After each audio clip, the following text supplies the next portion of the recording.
Bueno, vamos a intentar comunicarnos con Dante Augusto Palma, un periodista y escritor argentino, que bueno, lleva todos los sábados adelante a través de la Z Radio, su programa No Estoy Solo. Vamos a intentar conversar con él para tener su mirada en torno a la última columna de opinión que escribió, que me pareció muy interesante. Y que Hola. Hola Dante, ¿cómo estás? Muy buenos días. Sergio Centenaro te saluda Bu- aquí en Radio Lateral haciendo Con Fundamento Criollo junto a Ronnie Fuchs. ¿Cómo estás? Hola Sergio, hola a todos, ¿cómo andan? Pero qué bueno escucharte, Dante. Hablamos hace algún tiempo atrás y era un mundo muy distinto aquella vez que hablamos. Todo era muy distinto. No sé qué pasó. Algo explotó. Y resulta que ahora tenemos que hablar de cero, otra vez, de cero, arranquemos de vuelta. Sí, sí, sí, te iba a decir por un lado sí y por otro lado no. Es decir, es verdad que digo, fue choqueante, que creo que nadie lo esperaba, o si querés me hago cargo, yo no imaginaba que Milei pudiera obtener 30 puntos, pero a su vez sí es verdad y hemos venido charlando nosotros los últimos años, te diría, Ujú, vos y yo digo, ujú. eh, que había algo ahí que se estaba gestando y que en todo caso Milei era solo el síntoma de eso que está de fondo y que trasciende a la figura puntual de Milei. Escribiste una nota muy interesante, y también muy picante. Te digo que si la agarrás sin cuidado te puede cortar la nota de opinión que escribiste, que titulaste Los explicadores y los boludos, que hemos publicado en Diario Lateral en la jornada de ayer.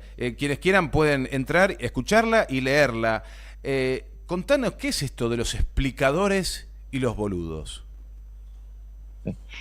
Sí, a ver, Sergio, a mí una de las cosas que me parece que viene ocurriendo desde hace mucho tiempo también, pero que ahora fue demasiado evidente y que muestra que la lección no se aprende, es que especialmente desde el gobierno, y no solo me refiero a los funcionarios, sino también eventualmente a periodistas de línea oficialista, cuando hay un resultado que no les gusta, aparece esta idea de que en realidad eh, aparece una subestimación, digamos, del votante y la idea de que el mensaje es el correcto, pero simplemente se explicó mal.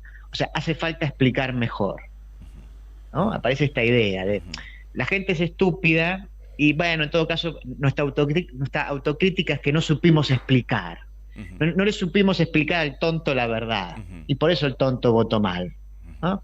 Y lo que yo decía, digo, que me parece que este es uno de los grandes errores y que justamente lo que hace falta es dejar de explicar.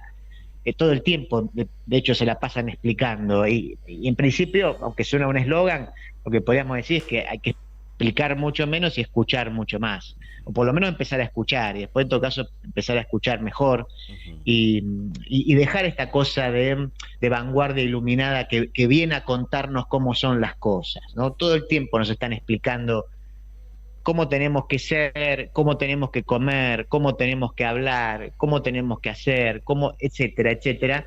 Y me parece que también acá se está viendo una reacción contra eso. Es decir, claramente hay un voto que tiene que ver con el fracaso del modelo económico de este gobierno y que a su vez se suma al fracaso del anterior gobierno y se suma a un gobierno regular, digamos, de lo que fue 2011-2015 en materia económica, pero además hay una cuestión de rechazo muy fuerte frente a este estilo de explicación compulsiva. Y después están los boludos, creo que en parte, digamos, se complementa con esto que te venía diciendo, es esta idea de eh, el que vota a mi ley es un boludo, porque el que vota a mi ley está votando a sus verdugos. Cosa, cosa que en principio yo podría acordar, pero me parece que hay esta subestimación del votante que no nos gusta, no hace justicia con las razones boludas que tenemos los otros, que quizás hemos votado a otros candidatos. Yo ponía ahí en la nota, por ejemplo, digo, si vos votás a Patricia Bullrich, que cada vez que habla demuestra su profunda ignorancia, también podría decirte que sos un boludo, pero también podría decirte que sos un boludo si votás al ministro de Economía de un gobierno que es malo y que tiene una proyección de más de 150. Ahí se nos cortó. Ustedes están votando a su verdugo. Perdón. Un gobierno Dante, que te lleva la inflación a Dante, 150%. Sí, sí. Se nos cortó. Estabas arrancando de que por ahí también puede ser un boludo el que vota al ministro de Economía y ahí se cortó. Sí, te decía, digo, que también podría interpretarse como que uno vota a su verdugo si vota a un ministro de Economía que te lleva la inflación al 150%. Entonces, digo, razones para sentirnos boludos tenemos todos y bien vale la aclaración, si yo no creo que sean todos lo mismo, yo no creo que todos los candidatos sean lo mismo. Hay una candidata que te dice que hay que llevar el mínimo, el salario mínimo a 500.000 pesos. O sea, cualquier cosa se puede decir. Entonces, yo no digo que todos sean lo mismo. Yo soy uno de los boludos que votó por razones boludas a uno de los candidatos. Pero decir que solamente son boludos, digamos, los que votan a Milei y que solamente ahí uno vota a su verdugo, me parece que es algo por lo menos para discutir. Bien, queda claro que hay profundas reflexiones que estuve observando y volvés a un tema que no sé si es recurrente, pero que de alguna manera necesitas exponerlo como mensajes en una botella, ¿no? Al peronismo, cuando decís que hay un componente de progresista, de algunas ideas progresistas que estuvieron dedicadas a las minorías y que eso de alguna manera, sin atender una cuestión de que uno puede estar a favor o en contra, ¿no? Son cuestiones que probablemente distrajeron o que se superpusieron a un discurso que tenía que ser para las grandes mayorías y en algún momento estas grandes mayorías no se sintieron identificadas. Sí, a ver, yo creo que hay como una trampa de inicio ahí que generalmente la expone la derecha, que es esta idea de que si vos te dedicás a las minorías no te podés dedicar a las mayorías, ¿no? Entonces, eso, que si vos entonces, no sé, X cantidad de tu presupuesto los dedicás a minorías, pero entonces no estás atendiendo a estas otras exigencias o a estas otras urgencias. Eso es medio tramposo. Es decir, yo creo que obviamente habría que atender a las dos, digamos, a las mayorías y a las minorías. Ahora, también es verdad que este gobierno, evidentemente, parece seguir la línea de lo que marca la derecha, de que finalmente hay una suerte de incompatibilidad entre minorías y mayorías, y que parecería que solo hay que prestar atención a las minorías. En ese contexto, digo, yo decía con ironía, en realidad es un milagro que al gobierno todavía lo vote el 27%, porque si vos haces una política orientada nada más que a las minorías, lo que vas a lograr, naturalmente, es que te voten nada más que las minorías. Y si te votan las minorías, nada más vas a perder la elección. Quizás es parte de un plan, digamos, quizás, hay gente que se siente más cómoda siendo minoría y tirando piedras, a través de Twitter. Pero entiendo que por lo menos el peronismo originalmente tiene otra pretensión. Y otra cosa que marcabas es ese ímpetu que de repente apareció por parte del campo nacional y popular. Hablo de redes sociales, hablo de lenguaje común o lenguaje habitual, donde se le empezó a acuñar a determinados comportamientos fascista. Y vos desarrollás una teoría allí que también me parece interesante, decir, bueno, me parece que empezamos a utilizar esa palabra de mala manera, la pusimos donde no corresponde y generamos toda una marea extraña. Claro, porque a ver, lo que uno empieza a observar, pasa algo parecido con el tema de los lenguajes de odio, ¿viste? En realidad, cualquier discrepancia, como todo tiene que ver con la identidad y con los aspectos individuales y autoperceptivos, en realidad cualquier discrepancia se toma como algo personal y se toma como parte del odio. Entonces, en realidad hoy cualquier controversia tiene en alguno de los intervinientes a un lenguaje del odio, que es una manera de sacarlo del debate, en realidad. Y con el fascismo pasa lo mismo, en realidad. Si vos tomás hasta hace, no sé, pongo un número cualquiera, hasta hace 10 años, la circunscripción, digamos, del término fascista, uno piensa en Mussolini, piensa en Hitler, piensa en grandes autoritarismos, algún gobierno militar. Esos eran los fascistas. Ahora hoy, quizás si a vos te gusta la carne y no sos vegetariano, podés ser acusado de fascista. también podés ser acusado de fascista si, por ejemplo, de golpe decís, che, mira, lo que pasa con el cambio climático, yo creo que hay razones objetivas y que muestran que hay un cambio climático, pero quizás las alternativas que nos están proponiendo no son las adecuadas. Bueno, podés ser acusado de negacionista, por ejemplo, negacionista fascista. Si no hablas con la E, podés ser acusado de hablar un lenguaje excluyente, exclusivista, y podés ser acusado de fascista. Entonces, en realidad, cuando prácticamente por cualquier comportamiento vos podés ser incluido dentro de un grupo de fascistas, lo más natural del mundo es que si votás a un fascista no haya ningún tipo de contradicción en vos. Es decir, si ya soy un fascista, en realidad incluso lo que tendría que hacer es votar fascistas. ¿No? Entonces no sé qué sorpresa hay. En todo caso, si finalmente todos somos fascistas, es natural que gane un fascista. Sí, sí, sí, me queda claro el mensaje, y es para reflexionar y es para tomarlo.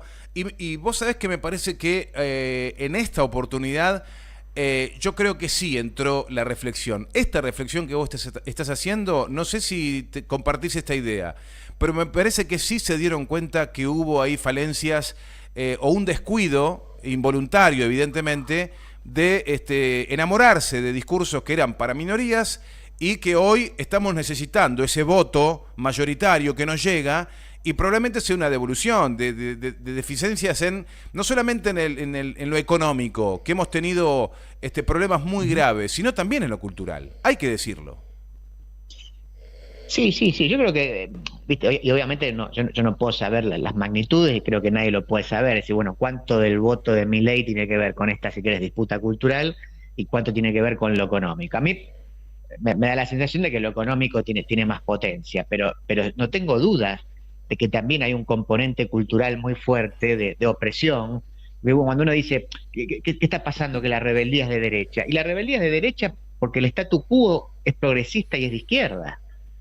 Entonces, si los que te dicen que no todo el tiempo, si los que te dicen que tenés que hacer ahora son los de la izquierda, bueno, naturalmente entonces la rebeldía va a ser de derecha. Y entonces, ese es un punto que es potente y que le permite a uno entender, por ejemplo, por qué los pibes. Antes me contaba una anécdota, la verdad que yo no sé si es representativa, pero me contaba una compañera que es docente, que es preceptora. Me dice, mira, en mi escuela, en el salón de los docentes, el lunes después de la elección, había un velorio, era un velorio. Ahora, eso contrarrestaba absolutamente lo que pasaba dentro de las aulas. Los pibes estaban contentísimos, había ganado su candidato. O sea, todos los docentes, y algunos de hecho se viralizaron, digamos, los docentes que en general bajaron una línea y les decían a los pibes lo que tenían que votar, los peligros de votar a Milei, etcétera, ¿qué hicieron los pibes? Votaron en contra de lo que le decían los docentes. Y es lo más natural del mundo, lo hicimos todos, digamos, cuando teníamos 16 años. Pero ahí te muestra decir, ¿dónde está el statu quo? ¿Dónde está hoy la hegemonía cultural? Y frente a eso hay una reacción que es muy potente, y te vuelvo a decir, yo no sé en qué magnitud, y que se complementa, por supuesto, con la falta de respuestas económicas. Es decir, también ahí, desde el gobierno, y esto es muy fuerte, porque digo, Juntos por el Cambio, si querés, ni perdió ni ganó votos, digamos, es marginal la diferencia. Los votos que perdió, digamos, los votos que ganó Milei, los perdió el peronismo. Y de hecho Milei gana en lugares donde hay muchísima pobreza, y donde ese mismo pibe o esa persona joven, y también la gente grande también, de golpe, había votado a Alberto Fernández en 2019. Entonces ahí hay un lugar donde el peronismo no está llegando. Es como creer que no existe casi una ley física, digamos, ¿no? A la acción le responde o le corresponde una reacción. Es decir, un discurso pensado para minorías, con un grado de imposición importante, porque es como marcabas recién, un Estado gobernado por un gobierno, es el status quo, más allá de que podamos aceptar de que hay un poder real en la Argentina y demás. El más visible es el poder político, considerado en este caso el status quo, que le está diciendo, no, habla así, comportate así, acepta esto, y si no, estás por fuera. También se puede entender que sea una reacción de aquellos sectores que este discurso, como creo que en tu nota lo marca, al principio te dicen sí, sí, sí, sí señor, pero que después en el cuarto oscuro, claro, se manifiesta. Pero absolutamente, o sea, si vos me bajás una línea, y además no obedecer los nuevos cánones y los nuevos parámetros de la moralidad. Digo, me pueden sacar del juego, evidentemente me puede hacer perder el laburo, o una publicación en Facebook me puede hacer perder el laburo, o perder estatus social, o tener problemas con la familia, con los amigos, etcétera. Naturalmente lo que hay es censura y autocensura. Ahora, después la gente va y vota. La gente va y vota. Y se toma su pequeña y humilde venganza el día del cuarto oscuro.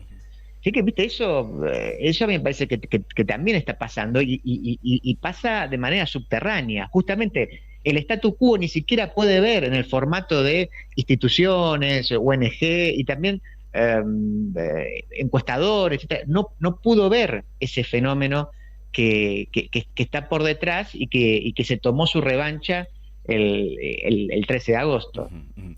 Vos decías hoy con razón, me parece que la mayor potencia de este resultado, que creo que nos asusta a quienes, de solo pensar lo que puede llegar ser el gobierno en manos de un gobierno ultraliberal, como el de Javier Milei, bueno, Dios nos libre de esto, ¿no? Pero el factor económico es el que lleva mayor potencia. Recién hablábamos con César Biondini, el secretario general de ¿cómo es? Frente Patriótico Federal. Y nos decía, bueno, nuestro voto va a ser, mi voto va a ser en blanco. Yo no puedo obligarle a mis votantes, ¿no? Pero digamos, si esto se replica, si algunas fuerzas no acompañan, porque consideran que no deben hacerlo, por lo menos no invitar a su fuerza a acompañar a Sergio Massa, bueno, tenemos un problema muy grave en puerta. ¿Cómo podemos cerrar esta nota, Dante, con el mayor positivismo, ¿no? Terminar con buena onda, decir, bueno, ¿cuáles son? ¿Qué le queda a Sergio Massa? No está todo perdido, ¿no? Son 3 puntos de diferencia. ¿Cómo se puede despertar la mística para decir, vamos con todo? Sí, pero es difícil, Sergio, es difícil. A ver, desde lo electoral, a mí me parece bueno, a ver, de acá a octubre, la clave obviamente es entrar al balotaje. A mí me parece que eso es posible. De hecho, yo creo que hoy la tiene mucho más difícil Patricia Bullrich que Massa, porque Patricia Bullrich, digamos, no puede pescar votos por derecha, a su derecha, digamos, porque esos votos son de Milei, y entonces solamente le queda tratar de fidelizar los votos de Rodríguez Larreta, que uno puede imaginar que mayoritariamente podrían ir a ella, pero no van a ir todos ahí, que de hecho algo podría pescar ahí Massa, y que seguramente va a haber una reacción, probablemente también un porcentaje de la gente que no fue a votar va a ir a votar, y seguramente un porcentaje importante ahí quizás se incline más por Massa que por Milei. Digo, son suposiciones, pero a mí me parece que entonces el gobierno va a sacar, supongamos, a ver, el 33% necesario, digamos, como para garantizarse una segunda vuelta. Y ahí se va a plantear otra elección, me parece, va a ser de octubre a noviembre, que es que hay que ver cómo lo plantea también el peronismo, cómo lo plantea el oficialismo. Si lo plantea en términos de democracia o fascismo, ahí hay un riesgo, digamos, porque puede ser que la gente termine eligiendo el fascismo. Entonces, yo creo que hay que manejarlo bien. Yo, si querés, te cierro también con esta idea que me parece que uno de los errores es plantear la elección en términos de vienen por tus derechos, porque ahí hay mucha gente que dice, yo ya no tengo derechos, ¿por qué derechos vienen? Me da la sensación de que esa gente dice, vos estás peleando por tus derechos, pero yo ya no tengo ninguno, entonces yo no tengo nada que perder. Así que me parece que hay que pensar distinto, hay que armar distinta la estrategia electoral y después ver cómo se reubican, en todo caso, los actores después de eventualmente la primera vuelta. Claro, en todo caso vamos por los derechos que nos faltan, ¿no? Vamos por los derechos que nos faltan, sería un poco más atendible. Sí, quizás por lo menos, ¿no? Arranquemos por ahí. Claro, tal cual, pensando en todos, claro, porque a veces uno se traiciona pensando o creyendo que está tirando una consigna abarcativa y de repente dejaste a un 40-50% de la gente afuera con esa consigna. Pero la mitad de la gente tiene laburo informal, Sergio. ¿De qué paritaria me estás hablando? O sea, vienen por las paritarias. ¿Y a mí qué carajo me importa? Dice la mitad de la gente. Si yo no tengo paritaria. Vienen por las vacaciones. Vienen por el CONICET. Y la gente dice, ¿a mí qué carajo me importa el CONICET? Entonces, de hecho, hay una trampa ahí, por supuesto, que es esta idea de que tener derechos es un privilegio. Sí, más Por supuesto allá, que esa es una trampa discursiva. claro, más allá de lo Pero, importante que vos y yo sabemos que es el CONICET, el INVAP y todos los... no, pero sin duda, pues, sin duda, digamos, que vos y yo vamos a defender eso. Pero yo te digo, pero la mayoría de la gente, ese tipo de consigna no le llega. Claro, No claro. le llega. De hecho, ve que la defensa del CONICET de los científicos es una defensa corporativa de gente privilegiada, que en realidad está defendiendo sus propios derechos y su propio laburo. Eso, digo, se potenció mucho con lo que fue la pandemia, cuando en realidad el tipo, o sea, por lo menos la mitad de la gente informal tenía que salir a laburar cagada en las patas porque se iba a morir, y mientras veía que el empleado público, que en muchos casos ni siquiera hacía nada, cobraba del 1 al 5 como siempre. Eso que pasó ahí, digamos, fue muy potente, me parece, y no pudo ser captado por, digamos, ni por las encuestas, ni por el sentir de los funcionarios de turno, y generó una ola de indignación y de violencia en muchísima gente que luego se canaliza por un personaje como Milei. Dante, para cerrar, los dos estamos de acuerdo en que fue un gobierno feo, tibio, el de Alberto Fernández. Una lapicera sin tinta, la sacudía la lapicera y no le salía tinta, no podía firmar decretos, ¿viste? El tipo puteaba porque no andaba su lapicera. Ahora, eso estamos los dos de acuerdo. Pero hay un karma extra. El hecho de que tenga que suceder a Mauricio Macri, yo ya considero que eso sí es un karma. El gobierno que viniera después de Macri le iba a tener complicada. Y eso se le suma a la pandemia, una guerra y la sequía. Sí, sí. Eso también cuenta, digamos, como porque si no es como que, bueno, qué boludo Alberto Fernández, mirá el gobierno que hizo, pero no está en la balanza Macri, no está en la balanza la guerra, la pandemia y la sequía. No, eso absolutamente. Sí, a ver, la verdad que este es un gobierno al que le pasaron un montón de cosas eh, que no suelen pasar. Digo, las enumeraste vos bien, es decir, estas cosas no suceden comúnmente y le pasaron todas a este gobierno.